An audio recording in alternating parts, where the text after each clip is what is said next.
Guys, welcome to our vlog. So my son is making some we are going to have a hamburger helper beef pasta, guys. So that's going to be our dinner. It's perfect for rainy days, cold rainy days. So he is making some hamburger helper for dinner. Ayan, very perfect for cold and rainy days. And he also, guys, earlier he went to the store and he went to grab some stuff and he got some Spam. Ang bait talaga ng batang yan, guys. Ayan, binilhan niya ako ng ano to, corned beef. Ayan, corned beef. And then another hamburger helper. This time it's lasagna.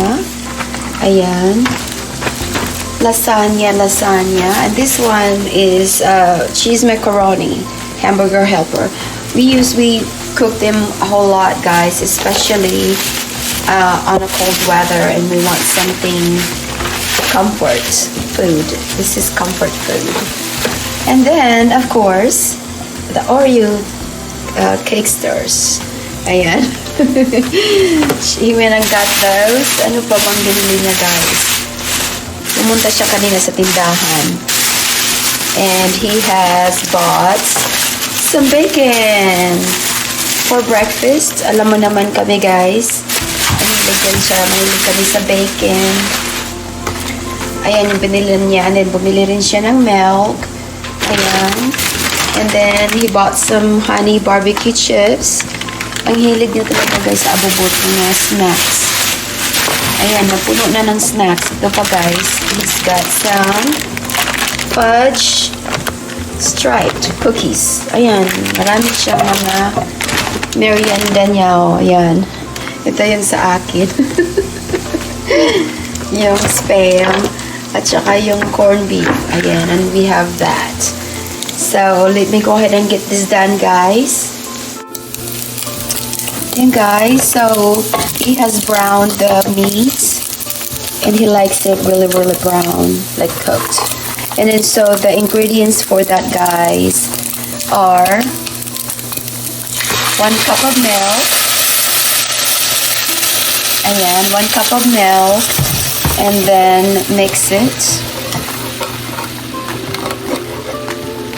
Ayan, yung aking bunso is cooking tonight.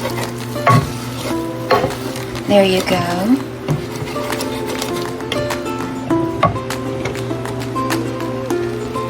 And 2 cups of water. And 2 cups of water.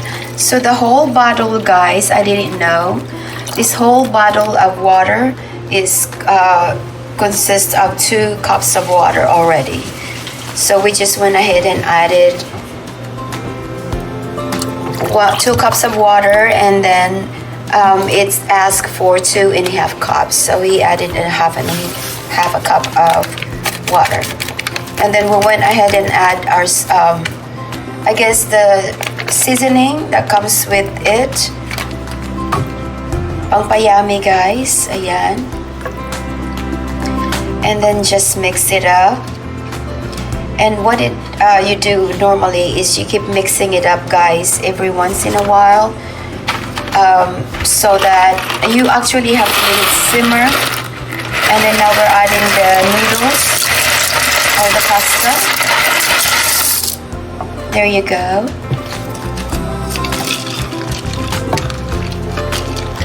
Adding the pasta, and you let it simmer for a few minutes, and then come back and mix it together. You always have to keep checking on it, guys, or else if not, the meat and the pasta will get burned on the bottom.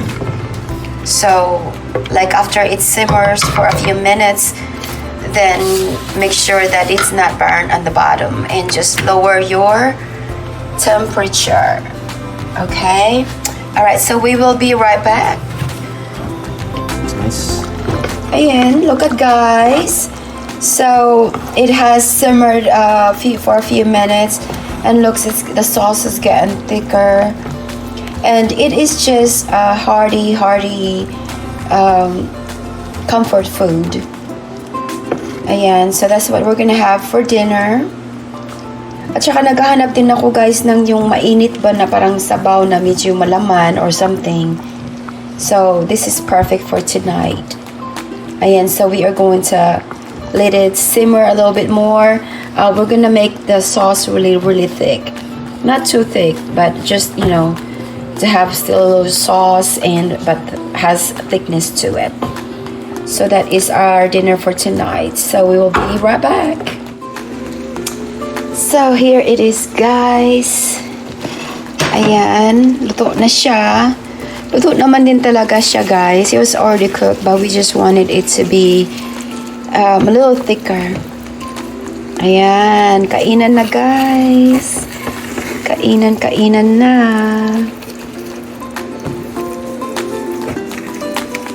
Gutom na kaya ako guys. Alas 5 mag-alas 6 ng hapon dito sa amin. It's about 6 o'clock in the afternoon or in the evening. So we are hungry. Ready to eat. Ayan, pinatay na anak ko yung ang stove. Ayan guys. Habang minimix niya guys at kakain na kami. Magpapasalamat na po kami sa thank you guys for stopping by to our channels. Thank you for watching our videos, and we love you bunches. Love yourself first. Share your blessings, and don't forget to give thanks to the Lord. Ayan na guys. Ayan guys, oh. So, kain na kami. So, thank you ulit, guys. We love you, bunches. Bye, guys.